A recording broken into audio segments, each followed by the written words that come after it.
Escoltes Catalans som una entitat educativa juvenil conformada per persones joves que de manera voluntària eduquem a través de la metodologia Escolta. Actualment Escoltes Catalans aplega uns 6.000 infants i joves i unes 600 CAPs, que són les persones monitores que tenen endavant l'acció educativa. Dintre del moviment Escolta català també formem part del moviment Escolta mundial, que està conformat per uns 50 milions d'infants i joves al món. El projecte de Generar i Feminismes consisteix a construir i implementar un pla de transició feminista o pla de transició organitzacional a l'associació i, per tant, de revisar com apliquem la coeducació a la nostra pràctica educativa i també com revisem la nostra estructura i model de governança perquè respongui i aculli les diversitats i, sobretot, generi espais segurs de cara als infants i joves i, per tant,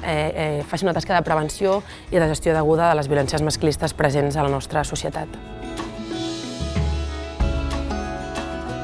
El fet d'executar aquest projecte ja és un benefici en si mateix per a l'organització perquè implica revisar completament com estem duent a terme la nostra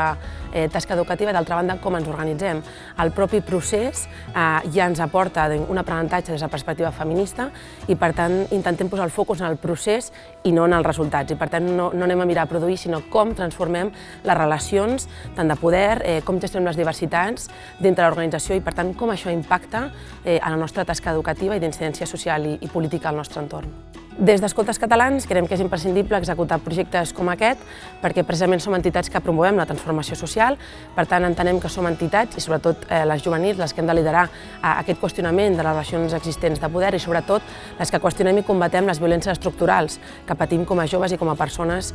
dins la societat. Per tant, que és imprescindible que les nostres entitats, en tant que transformem, siguem les primeres que revisem, incorporem pràctiques feministes a les nostres entitats que ens ajuden a impactar social i políticament al nostre entorn.